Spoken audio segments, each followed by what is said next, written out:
obsolescencia de materiales. Es director y propietario de FR Estructuras, con formación complementaria en Brasil, España y Francia, y un marcado interés en la aplicación de tecnologías de la información en la ingeniería civil. Máster en Ciencias, ingeniero Freddy Ramírez. Muy buen día.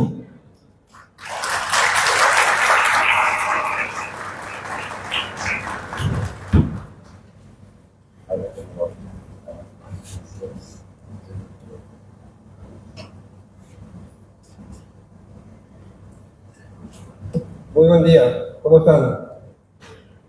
Realmente una satisfacción estar acá. Señor decano, un saludo. Señora esposa del decano, ¿cómo está? Señor vicedecano, estimado ex rector de la universidad, apreciados miembros del consejo directivo, autoridades de la facultad, queridos estudiantes, gracias por venir. Realmente cuando se me presenta como experto, siempre la palabra de experto me sonó grande. Siempre estamos procurando aprender, no sé si llegaría a ser al nivel de experto, pero estamos acá. Quiero compartir con ustedes este momento, esta oportunidad que me dieron. Es un gran honor estar acá frente a ustedes para mostrarles algunas cosillas en las que he estado trabajando. Y antes de empezar, me gustaría pedirles permiso. Como se trata de un auditorio de estudiantes de ingeniería, ¿me dan permiso de mostrar un poco de matemática? No, hay una respuesta muy convencida, parece.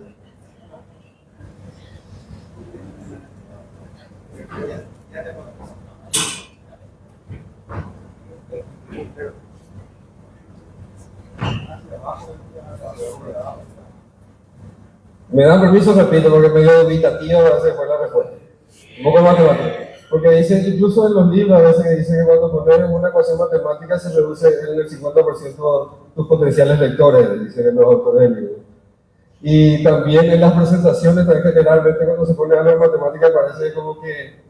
Pero nosotros estamos en ese mundo, entonces creo que si me dan permiso, quiero mostrarle algunos pequeños detalles matemáticos. Y si no, voy a pasar rápido nomás esa diapositiva. ¿Está bien? Bueno, quiero hablarles entonces de... Yo me suelo hacer preguntas, antes de la siguiente diapositiva para entrar en el tema. Me suelo hacer preguntas siempre cuando ando por ahí. A veces son preguntas tontas, ¿verdad? No sé si ustedes se preguntan si divagan por ahí. Creo que la palabra es divagan. Pero ¿sabes cosas extrañas? Y te preguntas. Cuando estaba en el colegio, la matemática no me llamó mucho la atención, así obviamente porque en el colegio no nos cuentan muy bien para qué nos enseñan esas cosas. Pero una vez que entramos en mi tiempo, era cuarto, quinto curso, se daba física, química, eran las materias que se agregaba en el currículum, digamos, y física sí me llamó la atención. Por más que tampoco, nuestra profesora era muy buena en física. Y química también me llamó la atención, pero he visto que la química es explicada por la física no otra vez. Entonces acá esto debe ser el purete, digo yo.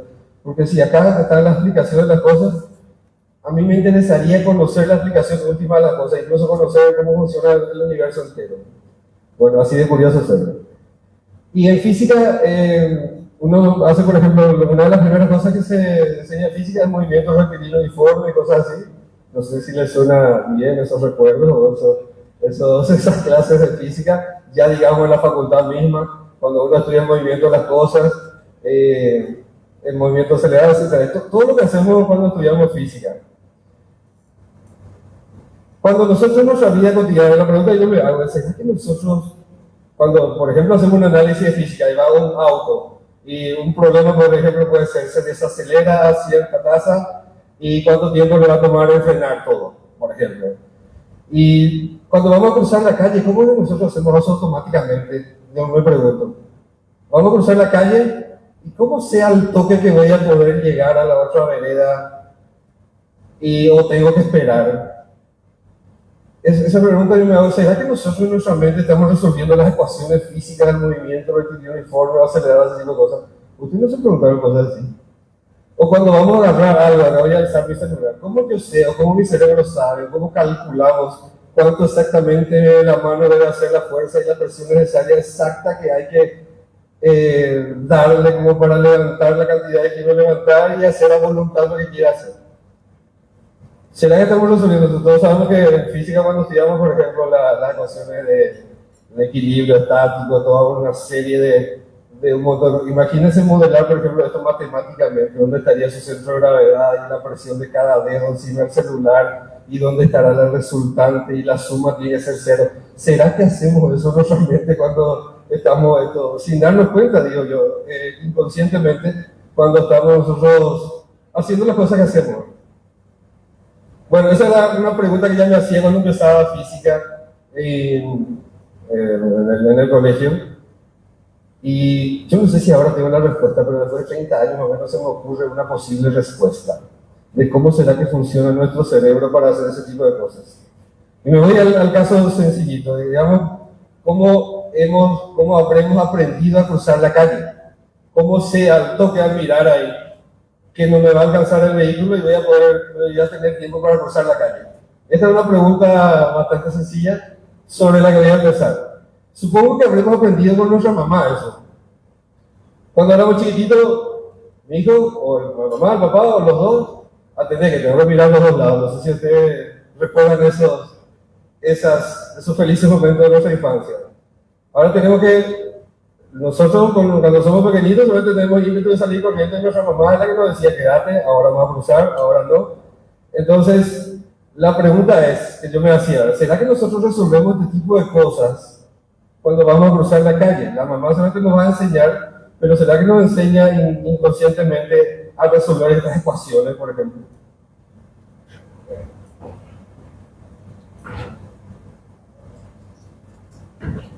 Hola. Bueno, acá voy a mover. Fíjense, bueno, acá con el permiso que ya me dieron, la ecuación del movimiento, digamos que viene ese auto ahí y nosotros vamos a cruzar. Nosotros al toque nos damos cuenta que podemos pasar o no. Ahora, la pregunta es, ¿cómo nos damos cuenta? ¿Será que al toque resolvemos esto en nuestro cerebro? Y Platón decía que el aprendizaje es un recordatorio también, suponía eso. Y será que nosotros ya sabíamos o sea, cada uno puede divagar, como les decía, hay muchos divagues que se puede hacer. Fíjense que la posición del auto, por ejemplo, está dada por la ecuación del movimiento rectilíneo uniforme. El tiempo que tardaría en llegar al cruce del auto sería la distancia a la que está dividido la velocidad que está trayendo, ¿verdad? Y el tiempo del peatón sería la longitud que tiene que cruzar dividido la velocidad que va a imprimir el peatón para cruzar. Y la condición de seguridad sería que el tiempo del peatón tiene que ser menor al tiempo del auto para llegar a ese momento, con algún delta de seguridad para no demasiado, digamos, casi al mismo tiempo cruzar. Y entonces ahí tomamos la decisión, ¿voy a cruzar o no voy a cruzar? Bueno, la pregunta es, ¿esto resolvemos nosotros cada vez que estamos cruzando la calle? Y probablemente no, ¿verdad? Ahora que conocemos redes neuronales, inteligencia artificial, la idea vino inspirada de cómo funciona nuestro cerebro. Ahora yo quiero hacer al revés. Yo no soy neurocirujano, ni biólogo, ni nada. Quiero suponer que nuestro cerebro posiblemente funciona como esas redes neuronales, que son bastante simplificadas en realidad. Lo que tiene nuestro cerebro en el proceso de aprendizaje es algo así. Es una neurona. Esta es una neurona que tenemos nosotros y tenemos millones ahí adentro. Básicamente la función de la neurona es recibir a cada uno de los parámetros, unos datos de entrada que son estas X que vemos acá a la izquierda, se procesa de alguna manera.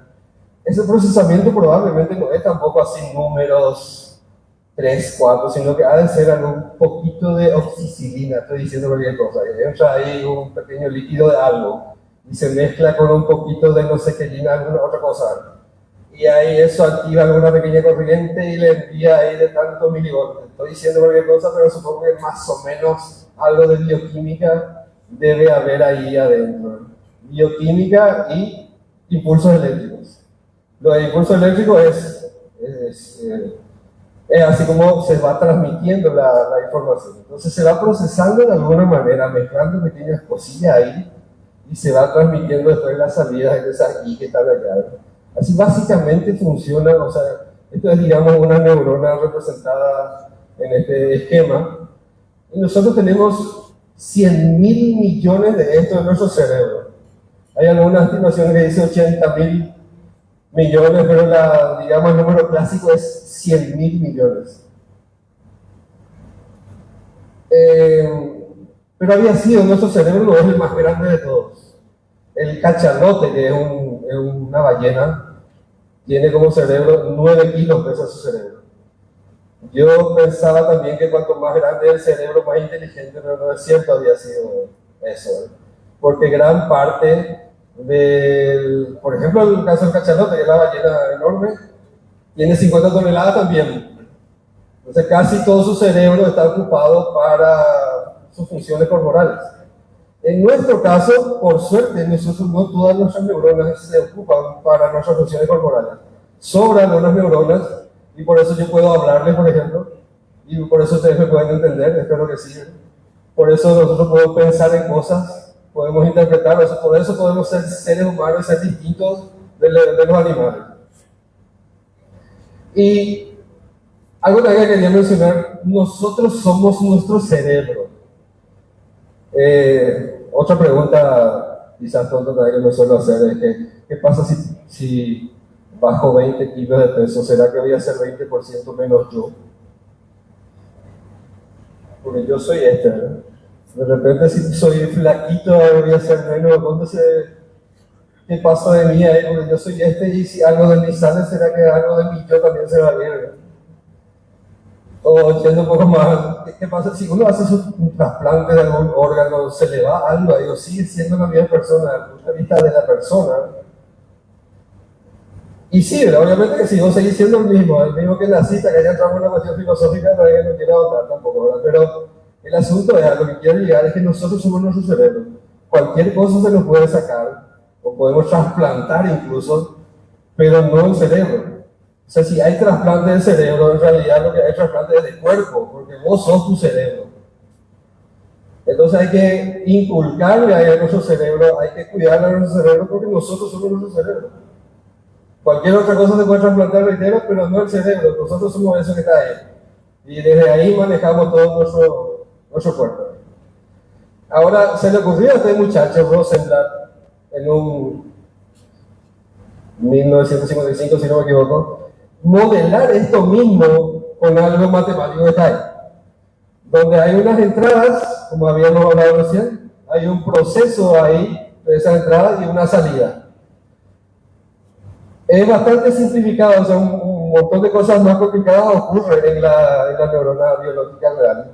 Pero un modelo bastante simplificado y que está dando resultados extraordinarios es esto que se llama perceptrón simple, y una conjunción, una conexión de miles de estos es lo que está haciendo ahora la inteligencia artificial. Pero básicamente esta es la idea de ese muchacho que está. Este muchacho no es por arte de magia, todo lo que nosotros vemos se le ocurrió a algún muchacho por ahí, ¿no? A alguna persona, una chica, etc. La conexión de todo eso es lo que se conoce como redes neuronales. Ahora quiero hacer un pequeño ejercicio de cómo podríamos aprender. Vuelvo al caso del cruce de la calle. Habíamos visto recién, o sea que la pregunta es, ¿será que resolvemos nosotros las ecuaciones físicas, movimientos rectilíneos, uniforme o acelerados, para decidir si vamos a cruzar en la calle? O sea, vuelvo a ese tema. Y ahora quiero hacer un pequeño experimento. Otra vez, reitero lo del permiso para hacer un poco de matemática. Esta es una suposición. Digamos que estamos con nuestra mamá. Y hubo el experimento, sería cada cosa de la vida, digamos, un experimento de aprendizaje. Viene el auto a cierta velocidad, que con un parámetro nosotros eso guardamos, digamos, en nuestro cerebro, y a cierta distancia. Y nuestra mamá nos dijo, esperar. Por ejemplo, digamos que la velocidad en la primera situación es alta y le vamos a dar un número 1 a eso. Digamos la distancia, vamos a tomar dos parámetros, la velocidad del vehículo y la distancia del vehículo que estaba viniendo y nosotros estamos queriendo cruzar la calle. Digamos que está cerca y le damos 0 a eso. Y la decisión de mamá es esperar. Nosotros quisimos salir corriendo solamente, pero ella nos atacó. Ahora, en la siguiente situación, digamos, la velocidad baja, la distancia es lejos y la decisión de mamá fue cruzar. Y a cada uno le dan un numerito. Si vamos a procesar, acá tenemos sencillamente cuatro ejemplos, ¿verdad? De situaciones bastante simplificadas como para entender cómo funcionaría este perceptrón o esta neurona simple. El perceptrón tiene como esas X serían los datos de entrada, digamos un dibujo de cómo interpretamos, pero básicamente es una función que recibe datos de entrada y da un dato de salida. Esto los informáticos ya saben todo, pero yo me estoy dirigiendo a los estudiantes de ingeniería civil. Y por supuesto a todos, pero pensando en los estudiantes de ingeniería civil me voy a enfocar en que capaz que ya haya aburrido esto para los informáticos. La entrada de las variables son afectadas por unos pesos.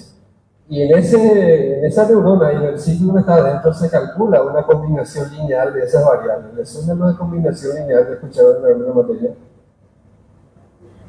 Sí, ¿verdad? ¿Qué materia? ¿Dónde? ¿En qué materia escucharon combinación lineal? ¿En cuál? Álgebra lineal, ok.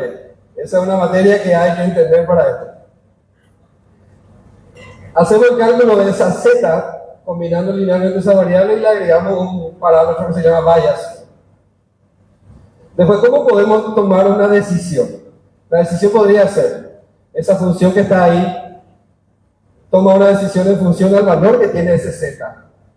Y digamos, si z es mayor a 0, en un caso bastante sencillo, obviamente lo que estoy mostrando, digamos la decisión es cruzar.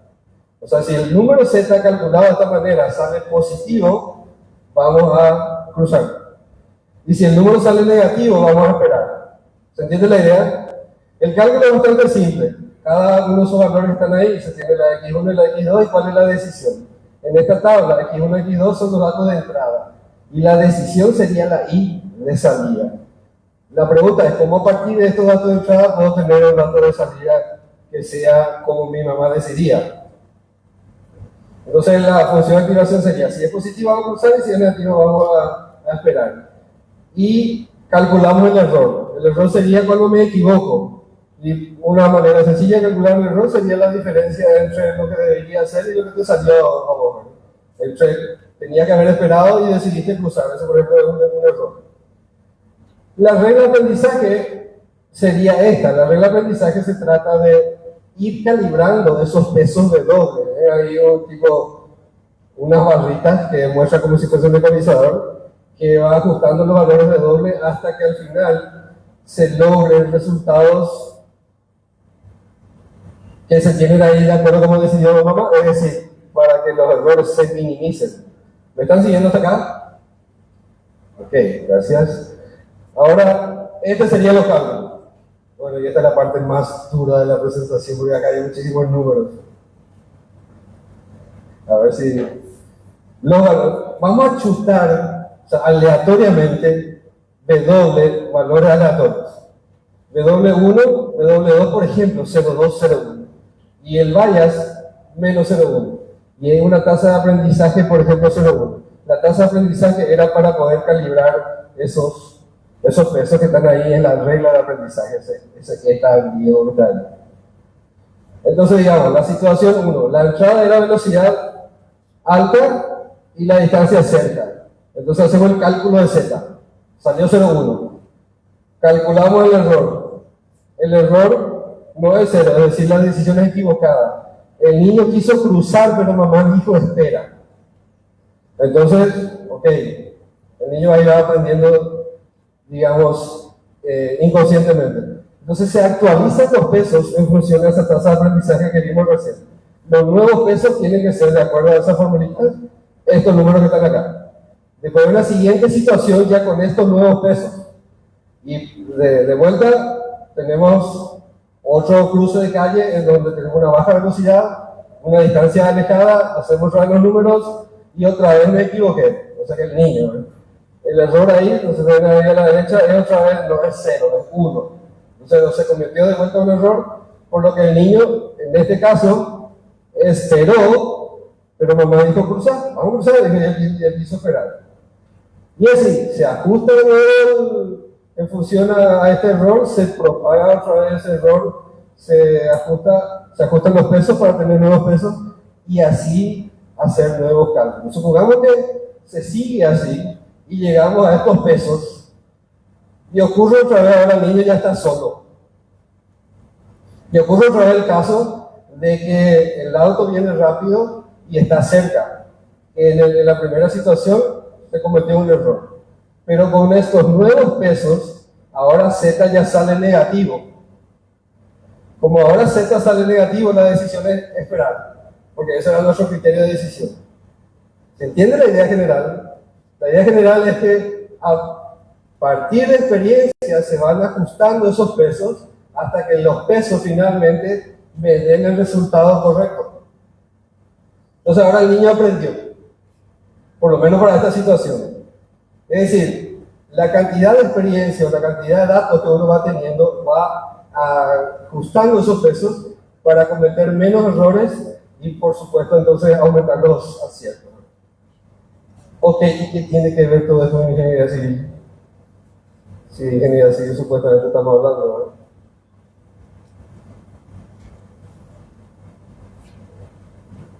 ¿Qué tal mi tiempo? Ok. ¿Qué tiene que ver con ingeniería civil? Bueno, la verdad que mucho, voy a tratar de demostrar eso. Supongamos que en vez de velocidad de distancia tenemos humedad del suelo y contenido de arcilla, por ejemplo, en un terreno. Y en vez de cruzar o esperar, sea por ejemplo suelo apto o no para cimentación, o para relleno, o para alguna cosa al que se le va a utilizar.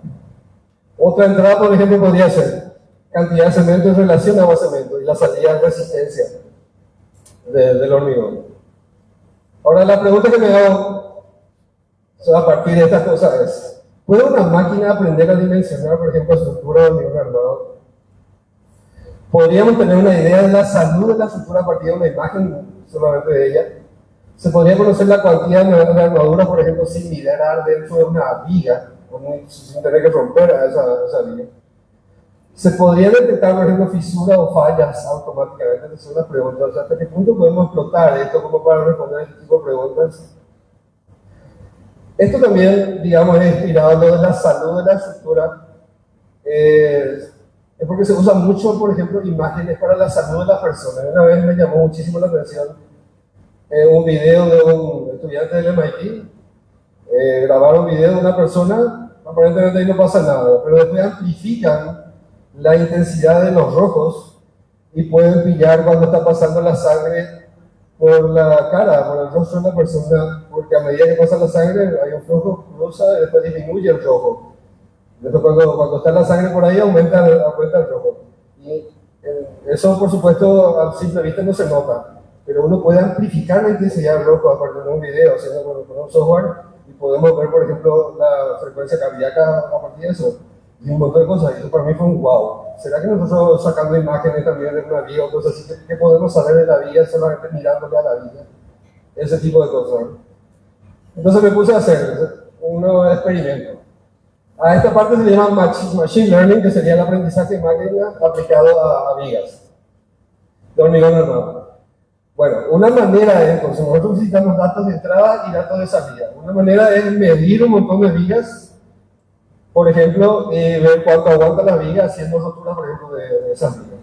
Pero como hacer eso es bastante trabajoso, va a ser y costoso, entonces hice datos sintéticos. Así como nuestra teoría normal de hormigón armado, que generalmente tiene estas variables de entrada: la resistencia característica del hormigón, la resistencia del acero, los valores de base y altura de la viga, las cuantías de armadura, de compresión y tracción, si es que en este caso tomé en cuenta también la colaboración de compresión de las varillas, y el momento último calculado. Así hice una serie de vigas de diferentes bases y diferentes alturas y conseguí un dataset de 33.037 vigas calculadas así de esta manera.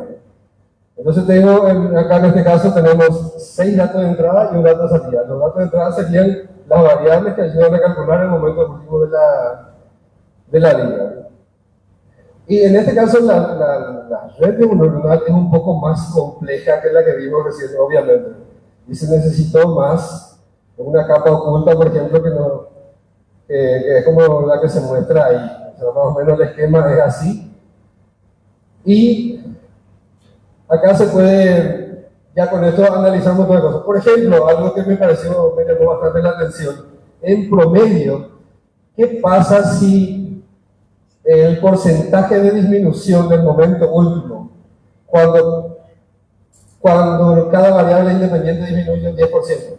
O sea, ¿qué pasa si disminuye un 10% la resistencia al hormigón? ¿Cuánto es afectado al momento último? En todo este campo. ¿Qué pasa si la resistencia del acero, que tenía que ser 500, es 450 nomás, por ejemplo?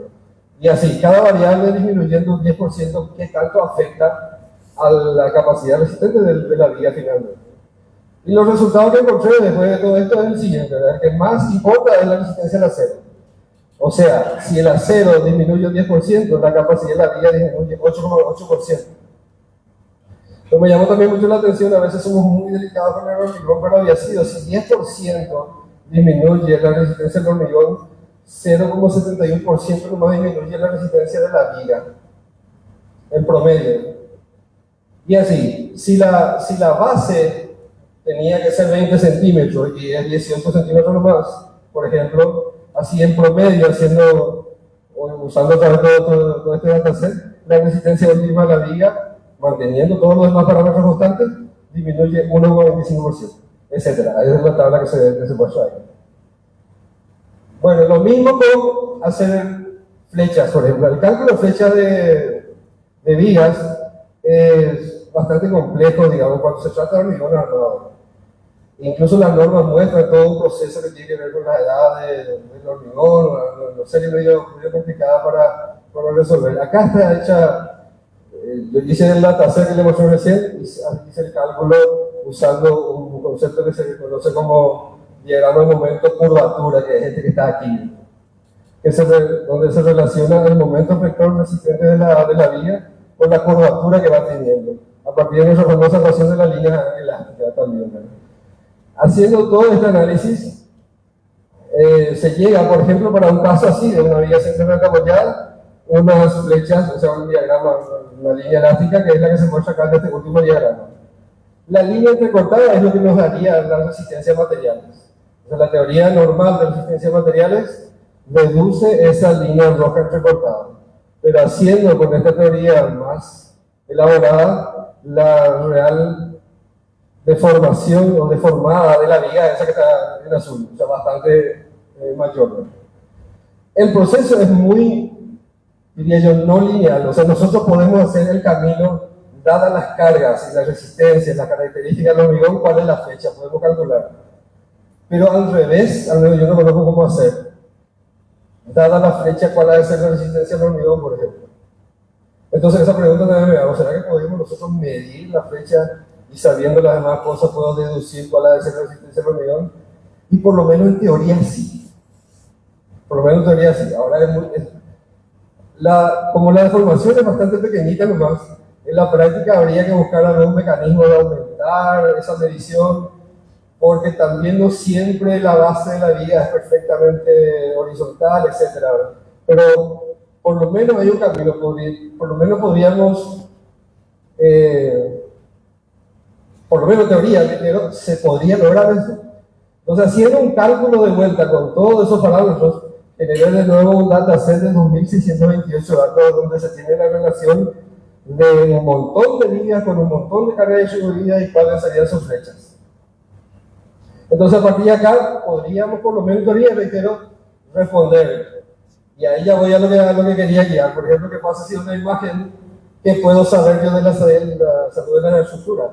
Y reitero que por lo menos en teoría podemos sacar una foto y con algún software medir, por ejemplo, su deformación, y si cargamos los demás datos, a partir de esa deformación calcular, por ejemplo, la resistencia. Ahora, otra pregunta podría ser, ¿será que podemos también ver, por ejemplo, cuál es la cuantía de armadura que está ahí adentro, sabiendo, por ejemplo, la resistencia del hormigón y las demás cosas? Eso fue una de las cosas más complicadas a veces de saber cuando uno hace diagnósticos de estructuras. Pachometría, una serie de cosas que se utiliza acá. El ingeniero Gavilán sabe perfectamente ese tipo de análisis que se usa. La pregunta que yo me hago es, ¿será que nosotros desde afuera podríamos saber eso solamente conociendo, por ejemplo, la deformada de la viña y los demás parámetros? Acá en esta imagen está un resultado del análisis de, a partir de la deformada, cómo podríamos deducir la resistencia del hormigón. Y hay un error de más o menos 1 megapascal en esta base de datos que les mostré. Bueno, a lo que quiero llegar yo, o sea, a futuro, es si podemos nosotros juntar inteligencia artificial con realidad aumentada y podemos, por ejemplo, deducir la deformada de una viga, hacer el trabajo inverso y calcular las variables de entrada y, por ejemplo, tener en el celular una aplicación la distribución de tensiones, por ejemplo, de una viga. O ver, por ejemplo, como les decía, como uno puede saber la cuantía, porque una de las variables del camino inverso uno puede calcular cualquier variable a partir del dato de salida. O sea, hacer el cálculo al revés, que actualmente no se puede hacer por la no linealidad del problema. Cuando hacemos cálculos de resistencia a materiales, tenemos una ecuación donde da la flecha en función a, por ejemplo, para una carga distribuida, no sé si se acuerdan cuál es la flecha para una viga simplemente porque hago carga distribuida. ¿Alguien se acuerda? ¿No te acuerdas?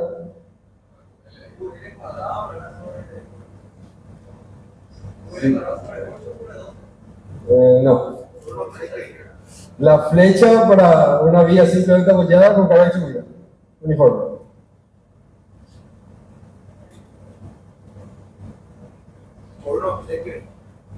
Por un obsequio. Ah, perfecto. O sea, alguien que responda eso es un obsequio. Voy a darle un minuto nomás por el tiempo. ¿Alguien se acuerda?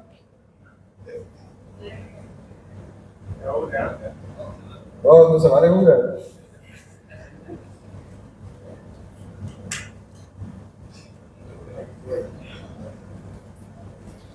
Bueno, voy a decirla por el tiempo.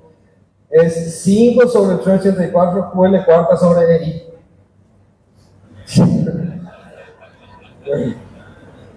Pero para mí alguien se puede acordar de esas cosas. El estudiante de resistencia material. En esa ecuación uno puede despejar E, por ejemplo, el módulo de Young. Y tranquilo, o sea, calcular a partir de la flecha, calcular el módulo de Young. Pero para el hormigón normal no podemos hacer eso, no podemos hacer camino inverso, no puedo despejar nomás yo la cuantía de armadura a partir del dato de la flecha, por ejemplo. Pero entrenando, otra vez un pero, entrenando una red neuronal, podemos llegar a resolver ese tipo de cosas con suficientes datos. Uno puede, por lo menos en teoría, determinar qué hierro hay adentro, qué arreglo de hierro ya es bastante difícil, pero con datos también se podría hacer. Por lo menos la cuantía me parece que es bastante posible de saber a partir de esos datos sin tener que romper la viga. Ok, ahora quiero pasar ¿a mi tiempo? Bien, yes, okay. Eso en cuanto a Machine Learning. ¿Ven cómo ese tema, la idea sencilla de cruzar la calle o problemas de aprendizaje, podemos extrapolar a la ingeniería civil? Acá era un ejemplo de Machine Learning aplicado a vigas. Ahora veamos lo de la parte de edición por computadora, que está también el título de mi presentación. Bueno, esto es lo informático ya bastante conocido. Le voy a agregar a la visión de computadora, porque para realmente la computadora entienda el mundo exterior, necesita de Machine Learning y también Deep Learning, o sea, serían más capas de redes neuronales más profundas, más grandes, con más neuronas. En particular, ¿qué tipo de problemas podemos resolver? En estos días se va a presentar, me tocó ser tutor en la Universidad Católica del Guairá. El problema es de un industrial criador de peces. Tiene su cría de peces y para darle todo un tema sacar los peces y estar midiendo para poder pillar la evolución del pez. Entonces pregunto, ¿habría alguna otra manera? ¿Será que yo puedo sacarle una foto y que podamos pillar ahí cuál es la medida, cómo está progresando en su crecimiento el pez? Y la verdad es que sí. Este estudiante hizo ese trabajo, yo fui su tutor. Entonces hizo a partir de una base de datos de peces, se le enseña a la computadora a poder segmentar las partes morfológicas del pez. O sea, porque al vendedor del pez lo que le interesa es lo que ellos llaman filete. No le interesa el tamaño de la cola, ni las aletas, ni la cabeza. El cuerpo es lo que interesa. Entonces hay que extraer el cuerpo, hay que enseñarle a la computadora para que descubra el cuerpo y a partir de ahí tomar la medida de eso y él poder, en función de eso, tomar las decisiones si que alimento darle más, etcétera, etcétera. Hay un problema también ahí de medir las cosas dentro del agua, que también ya está resuelto, o sea que es un problema finalmente que se puede aplicar así como Machine Learning, hacer esta segmentación de las partes del pez, y a partir de que el pez se va nadando, obviamente va a tener que entrar por algún tunelcito o algún vídeo por ahí, se le saca la imagen y así automáticamente puede seguir la evolución de su pez. ¿No le parece? Eso es genial, ¿no? Me parece espectacular. Pero esto no tiene que ver con ingeniería civil, quería mostrarnos la idea. Ahora ingeniería civil, aplicaciones a la salud del asfalto. O sea, podemos ahora para nosotros es muy fácil pillar el bache, de hecho que sentimos luego ahí cuando vemos, al toque sabemos que es un bache y al toque sabemos que es una fisura, una grieta. Pero para la computadora eso es bastante difícil. ¿Cómo a partir de una foto la computadora me puede marcar cuál es la fisura, cuál es el bache? Y es terriblemente difícil haya sido lograr eso porque es obvio para nosotros, pero para la computadora no hay mucha diferencia entre los píxeles, por ejemplo, la coloración de la parte de la fisura o de las grietas respecto a lo que es el asfalto en sí. ¿Qué pasa si hay una rayadura nomás o salió un poquito la piedrita? O sea, no es tan fácil para la computadora y hay que usar redes neuronales más profundas para poder aplicar eso, pero también es posible. Y en cuanto a eso, en mi trabajo de doctorado mi investigación de doctorado es justamente segmentación de fisuras en pavimento asfáltico. Es dada una imagen del pavimento, que la computadora me marque cuál es esa fisura. O sea, eso sería la segmentación de la fisura. Eso también aprende en función a máscaras, se le llama. Nosotros primero manualmente marcamos dónde están las fisuras. Y eso sería la I de salida de la red neuronal. Y la entrada serían los píxeles de la imagen original. Una vez que aprenda, la idea es que la computadora ya para nuevas imágenes de fisura pueda detectar la fisura. Y a partir de ahí, imagínense, ya podemos echar a volar nuestra imaginación. Podemos, por ejemplo, tomar medidas de la fisura, porque podemos poner también escalas ahí para poder medir, tener, por ejemplo, un parámetro, o medir muchos otros parámetros que tengan que ver con la salud del asfalto. En este caso, solo fisuras. Hace poco presenté esto en el CNMAC en Río de Janeiro con el título que se ve ahí, lo que se busca es cómo organizar esas neuronas para que den el mejor resultado posible. Porque ese ejemplo que vimos al principio no es suficiente para resolver este tipo de cosas. Hay que buscarle una serie de arreglos un poco más complejos del asunto y hay una competencia finalmente demasiado difícil de ganarle a los chinos en esto. Porque los chinos investigan muchísimo y ellos están ahí a la vanguardia de estas cosas y es muy difícil superar las cosas que ellos están haciendo. Y estamos compitiendo contra los chinos para tratar de encontrar mejores resultados a los algoritmos que ellos están presentando. Felizmente estamos en un buen progreso, digamos, aceptaron en el CNMA, que es el Congreso Nacional de Matemática Aplicada Computacional de Brasil. También hice una presentación de esto en Portugal, en Lisboa, en junio, sobre el mismo tema. También ya se logró una publicación en un paper donde hemos creado nosotros dataset con un Soto, donde se sacaron varias fotos de fisuras, de grietas para el asfáltico, donde se marcaron esas grietas y está publicado ya también en una revista indexada norteamericana de Elsevier. Aquí la red neuronal es más compleja, esta es, digamos, un encapsulado de lo que ocurre, o sea, de cómo están organizadas las redes neuronales, y básicamente es dada la entrada, es un trabajo todavía de desarrollo, obtener la salida, que sería la grieta. Lo que está ahí en el medio es la organización de las redes neuronales. Básicamente lo que funciona es un sistema de encoder-decoder, se llama. Codifica toda la información posible, trata de sacar las mayores características posibles y después empieza a regenerar con esa información que tiene. O sea, descompone, desmenuza, trata de aprender lo más que pueda a partir de esta imagen y después volver a generar ya, digamos, con esa sabiduría la nueva imagen.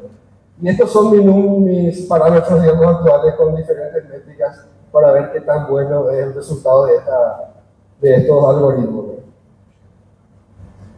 Bueno, ¿cuál es el objetivo final? Por ejemplo, a futuro, podremos hacer volar un dron encima de un asfalto y después de un recorrido de eso, o sea, siendo óptimo, digamos que hay que hacer, no sé, algunos recorridos quizás, pero siendo optimista, no estamos muy lejos de lograr esto. A partir del viaje de un dron, tener el estado de salud del asfalto. Es decir, también con un GPS, por ejemplo, decir dónde está, qué medida tiene, qué porcentaje de falla hay, incluso ya tener un presupuesto aproximado de cuánto costaría reparar eso. A eso podemos llegar y no estamos, reitero, lejos de eso. O sea, hay muchísimas cosas que podemos hacer. ¿Qué más podemos hacer?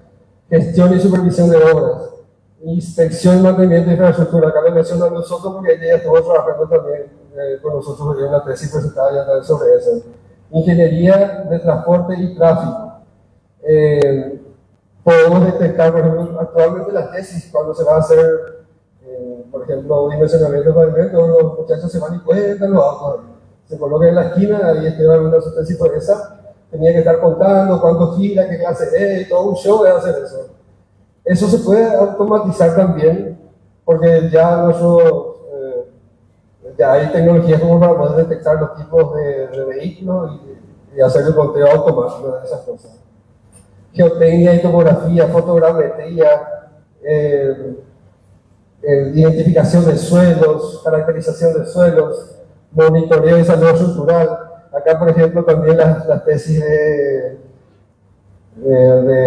Franco y Ayrton fue a partir del color. ¿Será que el color de la mezcla de hormigón tiene que ver con su resistencia? También una pregunta. Ahí le hicieron unos análisis, una serie de probetas, variando el contenido de cemento y viendo cómo cambia el color, y a partir del color a ver si podemos deducir. Le hicieron también una tesis al respecto.